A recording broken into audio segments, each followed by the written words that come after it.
আমি doctor Bijoy Dutta, clinical and interventional cardiologist. আমি আজকে আপনাদেরকে অ্যাঞ্জিওগ্রাম এবং অ্যাঞ্জিওপ্লাস্টি বিষয়ে কিছু কথা বলবো। তো অনেকের একটা প্রশ্ন যে অ্যাঞ্জিওগ্রাম আসলে কখন করা হয় এবং কখন করা উচিত। তো আমরা জানি যে হৃদরোগ একটা মহামারী আকার ধারণ করেছে সারা পৃথিবীতেই। হার্টে ব্লকেজ, আপনারা সবাই ইতিমধ্যে জানেন যে হার্টে ব্লকেজ যাদের থাকে তাদেরকে আমরা সাধারণত অ্যাঞ্জিওগ্রাম করি। কিছু কিছু সিমটম, যেমন ধরেন পেশেন্ট হাঁটতে গেলে তার বুকে ব্যথা হয়, বা হাঁটতে গেলে বুকে শ্বাসকষ্ট হচ্ছে, মেডিসিন ওষুধ খাচ্ছে কিন্তু তারপরেও ব্যথা কমছে না, তাহলে তাদেরকে আমরা কনফার্ম করার জন্য, নিশ্চিত হওয়ার জন্য আমাদের করোনারি অ্যাঞ্জিওগ্রাফি করতে হয়, দেখতে হয় হার্টে কোনো ব্লকেজ আছে কিনা। এছাড়া যাদের হার্ট অ্যাটাক হলো তাদেরকে দ্রুততম সময়ের মধ্যে, সারা পৃথিবীতে এখন গোল্ড স্ট্যান্ডার্ড ট্রিটমেন্ট হচ্ছে প্রাইমারি পিসিআই। এটা আমরা বলি যত দ্রুত সময়ের মধ্যে অ্যাঞ্জিওগ্রাফি করে এটা খুলে দেওয়া যায় সেক্ষেত্রে আমরা অ্যাঞ্জিওগ্রাফি করি। আরেকটা হচ্ছে যখন আমরা অন্য রোগের জন্য, বিশেষ করে কার্ডিওভাস্কুলার সার্জারি করতে, একটা ভালো রিপ্লেসমেন্ট করতে যাই, বা মেজর আর্টারিতে অ্যাওর্টার সার্জারি করতে হয়, তখন কিন্তু সাথে আমরা অ্যাঞ্জিওগ্রাম করে দিতে হয় আমাদেরকে। তবে এই অ্যাঞ্জিওগ্রাম করার সিদ্ধান্ত দিতে পারবেন অবশ্যই একজন কার্ডিওলজিস্ট এবং একজন মেডিসিন বিশেষজ্ঞ। ওনারা কখন কোন রোগের অ্যাঞ্জিওগ্রাম লাগবে তারা সিদ্ধান্ত দেবেন। এই সিদ্ধান্ত দেওয়ার পরে আমরা কার্ডিওলজিস্টরা তখন আমরা রোগের অ্যাঞ্জিওগ্রাফি করি। এখন কী ধরনের আসলে অ্যাঞ্জিওগ্রাম আছে? একটা হচ্ছে সিটি করোনারি অ্যাঞ্জিওগ্রাম, যেটা আপনারা সবাই শুনেছেন। আরেকটা হচ্ছে ইনভেসিভ করোনারি অ্যাঞ্জিওগ্রাম, যেটা কনভেনশনাল অ্যাঞ্জিওগ্রাম। আমরা কার্ডিওলজিস্টরা যেটা করি কনভেনশনাল করোনারি অ্যাঞ্জিও। তো সিটি স্ক্যানের সাথে সিটি করোনারি অ্যাঞ্জিওগ্রাফির এটা একটা স্ক্রিনিং প্রসিডিওর। এটা আর সুবিধা অসুবিধা হচ্ছে, এটা কুইক, অল্প সময়ের মধ্যে করা যায়, আউটডোর বেসিসে করা যায়। আর অসুবিধা হচ্ছে এটাতেও কিন্তু রেডিয়েশন হ্যাজার্ড আছে, যে অনেকের ধারণা আছে সিটি স্ক্যানের রেডিয়েশন হ্যাজার্ড কিন্তু আমাদের এই ক্যাথল্যাবের অ্যাঞ্জিওগ্রামের মতোই বা এর চেয়েও বেশি। এবং এখানেও কিন্তু ওষুধ ইউজ করতে, যে ওষুধ দিয়ে কিন্তু আমরা নর্মাল অ্যাঞ্জিওগ্রাম ইউজ করছি সেটা দিয়েই কিন্তু সিটি অ্যাঞ্জিওগ্রামে ওই একই ডাই দিয়ে সিটি অ্যাঞ্জিওগ্রামও করা হয়। আরেকটা অসুবিধা হচ্ছে সিটি অ্যাঞ্জিওগ্রাম করার পরে যদি কোনো ব্লক বা কোনো কিছু ধরা পড়ে, তাহলে কিন্তু আপনাকে আবার কনভেনশনাল অ্যাঞ্জিওগ্রাম করে কনফার্ম হয়ে তারপরে কিন্তু আপনার রিং লাগানো বা অন্য কোনো বাইপাস সার্জারি এটা করতে হচ্ছে। আর অনেক সময় পেশেন্ট থাকে আনস্টেবল, অসুস্থ, যারা শ্বাস ধরে রাখতে পারে না, তাদের জন্য কিন্তু সিটি স্ক্যান করা একটা হ্যাজার্ড। আর বাংলাদেশি পার্সপেক্টিভে হচ্ছে আমাদের আসলে এই সিটি অ্যাঞ্জিওগ্রাফি রিপোর্ট হয় both the cardiologist and the interventional radiologist বলি। তো আমাদের এখানে যে কোনো কারণেই হোক এই সেক্টরটাতে এখনও আসলে অত ভালো এক্সপার্টাইজ ডেভেলপ করে না, যার ফলে আমরা অনেক সময় দেখি যে সিটি অ্যাঞ্জিওগ্রামে হয়তো লিখে দিল 100% বা 90% ব্লক, আমরা অ্যাঞ্জিওগ্রাফি করে করোনারি অ্যাঞ্জিওগ্রামে করে দেখছি আসলে কোনো ব্লক নেই। আবার উল্টোটাই হয়, দেখা যাচ্ছে যে সিটি অ্যাঞ্জিওগ্রাফিতে হয়তো 20-30% ব্লক বা ব্লক নেই, কিন্তু পেশেন্ট 2 কদম হাঁটতে পারে না, আমার ইটিটি স্ট্রংলি পজিটিভ। আমরা যখন অ্যাঞ্জিওগ্রাফি করলাম তখন আমরা দেখলাম যে পেশেন্টের মেজর আর্টারিগুলোতে ব্লক আছে। সুতরাং এটার সুবিধা অসুবিধা দুইটাই আছে। তো এই জন্য আসলে গোল্ড স্ট্যান্ডার্ড, আপনি যদি হার্টের চিকিৎসার জন্য ব্লকেজ ধরতে চান এবং ব্লকেজের চিকিৎসার জন্য আসলে আপনাকে অ্যাসেসমেন্ট করতে হলে, তো গোল্ড স্ট্যান্ডার্ড পরীক্ষা হচ্ছে coronary angiography, invasive coronary angiography.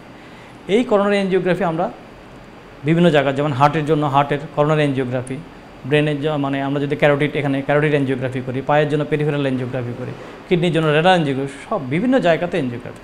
তা আমরা হার্টের কার্ডিওলজিস্টরা, আমরা কার্ডিওলজিস্টরা বিশেষ করে আমরা করোনারি অ্যাঞ্জিওগ্রাফি নিয়েই কথা বলছি, সেটা নিয়েই আমরা কনসার্ন। তো এইটাতে আসলে অনেকের একটা প্রশ্ন আছে, এটাকে অনেক কাটাছিড়া করতে, আসলে ব্যাপারটা তা না, মোটেও তা না। আমরা খুব সিম্পল, একটা ইঞ্জেকশন দিতে যে কষ্ট আপনার, একটা সিরিঞ্জ তো আপনি ঢুকাবেন ইঞ্জেকশন দিতে গেলে, ব্লাড নিতে গেলে সেম একটা শুধু নিডেলের আপনি খোঁচা খাবেন, ওই সিরিঞ্জের ভিতর দিয়ে আমরা ওয়্যার পাস করে আমরা ওই ভিতর দিয়ে আমরা একটা সূক্ষ্ম ক্যাথেটারের মাধ্যমে আসলে আমরা পরীক্ষাটা করি, এবং আমরা সরাসরি এই মনিটরের মধ্যে আমরা দেখি, বিভিন্ন অ্যাঙ্গেল থেকে আমাদের দেখা হয় যে কোনো ব্লকেজ আছে কিনা।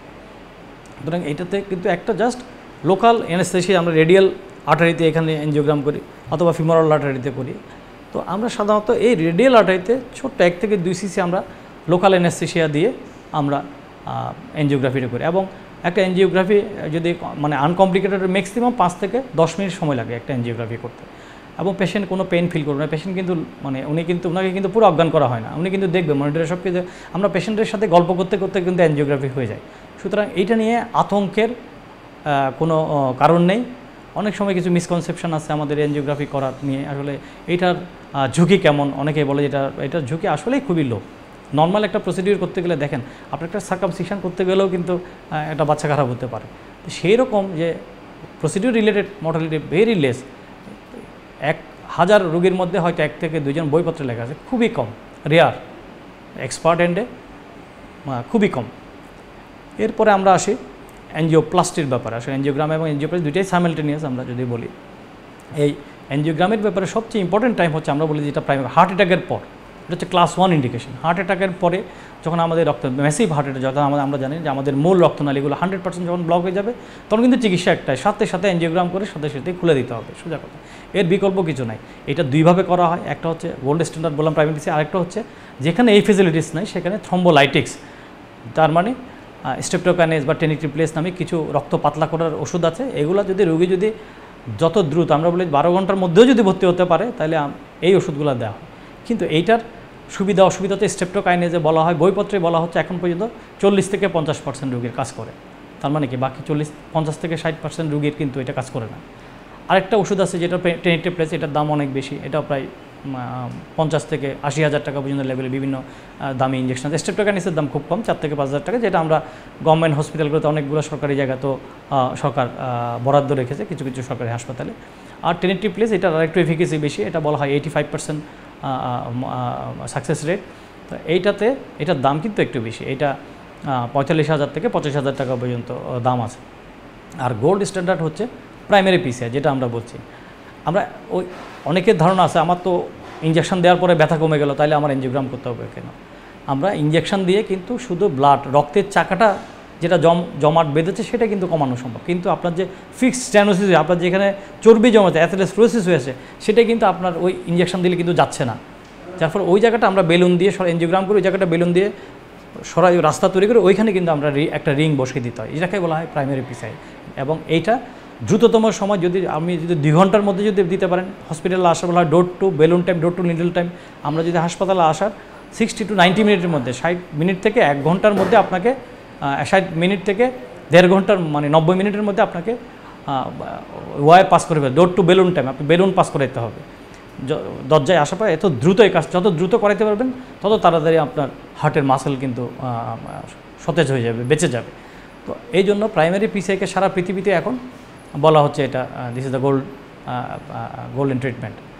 আরেকটা হচ্ছে যে যখন আমাদের আরেকটা হচ্ছে ইলেকটিভ পিসিআই, আরেকটা হচ্ছে রেস্কিউ পিসিআই বলি আমরা। আপনি গ্রামে হয়তো স্ট্রেপ্টোকাইনেজ দিলেন, পেরিফেরাল মেডিকেল কলেজে হয়তো বা ঢাকার একটা হসপিটাল আপনার স্ট্রেপ্টোকাইনেজ দিলেন, থ্রম্বোলাইটিস দিলেন, কিন্তু কাজ করলো না, পেশেন্ট খারাপ হয়ে যাচ্ছে চোখে, তখন আপনাকে দ্রুত ক্যাথ ল্যাবে নিয়ে গিয়ে পেশেন্টকে কিন্তু এনজিওগ্রাম করে খুলে দিতে হবে, আপনার ব্লকেজ খুলে দিতে হবে। এটাকে বলতে হচ্ছে রেস্কিউ পিসিআই। মানে আপনি চেষ্টা করেছেন প্রথমে ওষুধ দিয়ে, লাভ হলো না, রোগী খারাপ হয়ে যাচ্ছে, ব্যথা হচ্ছে, আপনাকে রোগীর জীবন বাঁচাতে হবে, সেখানে একমাত্র ট্রিটমেন্ট হচ্ছে আপনার রেস্কিউ পিসিআই।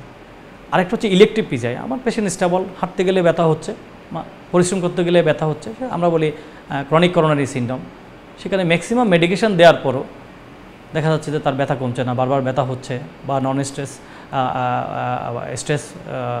নন ইনভেসিভ যে স্ট্রেসফুল টেস্ট যেগুলো আছে, ইটিটি বা স্ট্রেসিং, ওগুলোতে বলা হচ্ছে আপনার মায়োকার্ডিয়ামের একটা বিশাল অংশ ধরে হয়তো রক্ত চলাচল কম, ওই পেশেন্টগুলোকে এনজিওগ্রাফি ইন্ডিকেশন আছে। এবং দেখা যদি এখানে এরিয়া অফ মায়োকার্ডিয়াম মোর দেন 10% যদি থাকে ইনভলভ, তাহলে কিন্তু ওখানে আপনাকে এনজিওগ্রাম করে ওই জায়গাতে আপনাকে স্ট্যান্টিং করতে হবে। তো এইগুলো হচ্ছে আসলে বেসিক্যালি মোটামুটি একটা মোটা দাগে আমরা হার্টের এনজিওগ্রাম। অনেকের একটা ধারণা আছে যে এনজিওগ্রাম করব না বাইপাস করব, এটা কিন্তু কমন প্রশ্ন। আগে আমরা বইপত্র দেখেছি যে 1টা থেকে 2টা যদি ব্লক থাকে সাধারণত বলা হতো রিং লাগানোর জন্য, আর 3টা বা তার বেশি যদি ব্লকেজ থাকে তাহলে বলা হতো বাইপাস করা। আসলে এটা অনেকগুলো ফ্যাক্টরের উপর নির্ভর করে, শুধু ব্লকেজের উপর না। যেহেতু পেশেন্টের কোনো ডায়াবেটিস আছে কিনা, দেখা যাচ্ছে এত বেশি রক্তনালীতে এত বেশি ডিফিউজ, একবারে আগা থেকে গোড়া পর্যন্ত ডিজিজ, আপনি রিং বসানোর জায়গায় নেই, রিং বসাবেন কোথায়? সেক্ষেত্রে আপনাকে আমরা বলবো যে bypass is the best option. যদি পেশেন্টের ডায়াবেটিস থাকে, যদি পেশেন্টের কোমরবিড কন্ডিশন থাকে, ডায়াবেটিস মেলাইটাস থাকলে, অথবা ট্রিপল বেসেল ডিজিজ থাকলে, অথবা এত বেশি ব্লকেজ, তখন কিন্তু আপনি বাইপাসে পাঠাবেন এই রোগীগুলো।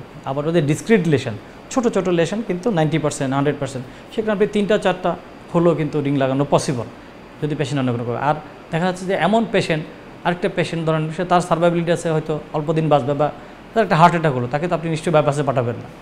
তাকে চিন্তা করবেন আপনি একটা রিং দিয়ে যদি পেশেন্টকে সেভ করা যায়, যে আর্টারিতে হার্ট অ্যাটাক হলো সেই আর্টারিতে কিন্তু তখন একটা রিং লাগানো সম্ভব, দিয়ে তাকে আপনি সেভ করে রাখবেন। বা একটা ক্যান্সার সার্ভাইভার, সে হয়তো বাঁচবে 2 বছর বা 3 বছর, তার জন্য আমরা, সুতরাং এই ক্ষেত্রে আমাদের আসলে অনেক কিছু চিন্তা করতে হয়, কোন রোগীকে আমরা স্ট্যান্ডিং করব, কোন রোগীটা আমরা বাইপাস করাবো, অনেক কিছু ফ্যাক্টর আমাদের নির্ভর করে।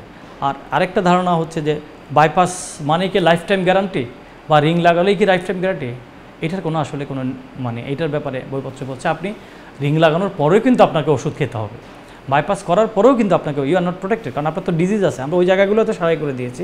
ব্যাপারটা এরকম, আমি সবসময় বলি যে আপনার ঘরের পাশে ড্রেন আছে, ড্রেন বন্ধ হয়ে গেছে, আপনি ড্রেন পরিষ্কার করে দিয়েছেন, তো সেটা তো আপনাকে চালু রাখতে হবে, রেগুলার পরিষ্কার পরিচ্ছন্ন করতে হবে। আপনি খাওয়া দাওয়া থেকে শুরু করে আপনি সিগারেট, স্মোকিং, অ্যালকোহল এগুলো আপনাকে অ্যাভয়েড করতে হবে, ফ্যাটি ফুড এগুলো অ্যাভয়েড করতে হবে, গরুর মাংস, খাসির মাংস যতটুকু পারেন এগুলো আপনাকে অ্যাভয়েড করতে হবে, পোলাও কর্মা এগুলো অ্যাভয়েড করতে হবে, আপনাকে হেলদি লাইফ লিড করতে হবে, রেগুলার ব্যায়াম করা, হাঁটা এগুলো মেনটেন করতে হবে।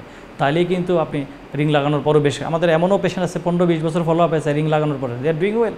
আবার যারা নিয়মকানুন মানে নেয় দেখা যায় 3 বছর 4 বছর পর আবার হার্ট অ্যাটাক হয়ে গেছে।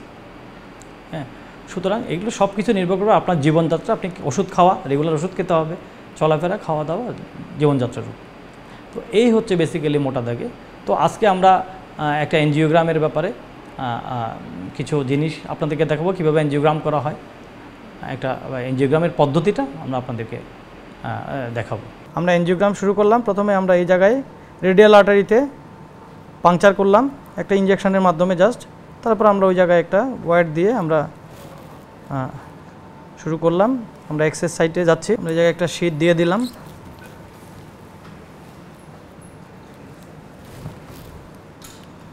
আমাদের এক্সেস সাইড রেডি হয়ে গেলো। আমরা একটু ওষুধ দিব মায়ের দিকে, সোজা তাকান উপরের দিকে, হ্যাঁ কিচ্ছু নেই, একটু ওষুধ দিচ্ছি একটু করে চলবে, সোজা কিছু নেই, হ্যাঁ হ্যাপারিন 5 হাতে দিয়ে দেন, ব্যাস আমাদের সাইড রেডি। এই সাইডটা ভালো আছে। আমরা লেফট সিস্টেমের এনজিওগ্রাম করলাম, হার্টের দুইটা দিক, একটা হচ্ছে বাম দিক, একটা হলো ডান দিক। আমরা বাম দিকের এনজিওগ্রাম আমাদের হয়ে গেল, এখন আমরা ডান দিকের রক্তনালীটা দেখব। এখন আমরা ডান দিকের রক্তনালীর এই এনজিওগ্রাম করছি।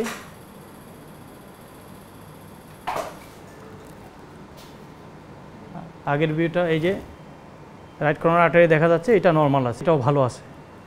তাহলে এই পেশেন্টের যে দীর্ঘদিন ধরে হার্টের ওষুধগুলো খাচ্ছিল তার টিপিক্যাল সিমটম ছিল।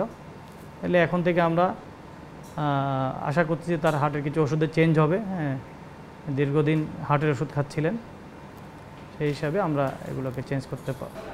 এই যে এই নালীটাতে তার ব্লক হয়েছিল এবং ওষুধ খাওয়ার পরে তার ওই ব্লকটা ছুটে গেছে, ঠিক আছে।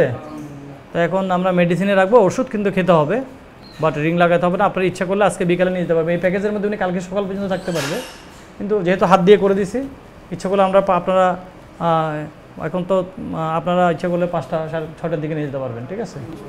ওনার কিন্তু হার্ট অ্যাটাক হয়েছে এক মাস আগে, মানে আমরা বলি অ্যান্টিসেপ্টাল এমআই, এবং উনি কিন্তু থ্রম্বোলাইটিক্স পেয়েছেন, যেটা আমি বলেছি যে ওই যে ওষুধটা দিলে রক্ত গলা সম্ভব সেই ওষুধটা পেয়েছে, এবং এটা দেওয়ার ফলে তার ভালো কাজ করেছে। তার মানে কি ওর ব্লাড ক্লট কিন্তু চলে গেছে, মানে ওই যে যেখানে রক্ত জমা হতে কমপ্লিট ক্লিয়ার। আপনার এনজিওগ্রামে দেখলেন, এই এনজিওগ্রামে দেখলেন তার কিন্তু রক্তনালী ভালো, তার মানে শি ইজ সেফ নাও। এখন আমাদের তার হতে হার্ট, যেহেতু তার একবার অ্যাটাক হয়েছে, তার হার্টের ওষুধ খেতে হবে, কিন্তু এই মুহূর্তে তাকে আর রিং লাগাতে হবে না, কারণ যেহেতু সাধারণত 70%-এর উপরে যদি ব্লক থাকে তাহলে রিং লাগানোর কথা আসে, এবং লেফট মেইনে যদি 50%-এর বেশি ব্লক থাকে তাহলে কিন্তু রিং লাগানোর বা বাইপাস করার কথা আছে।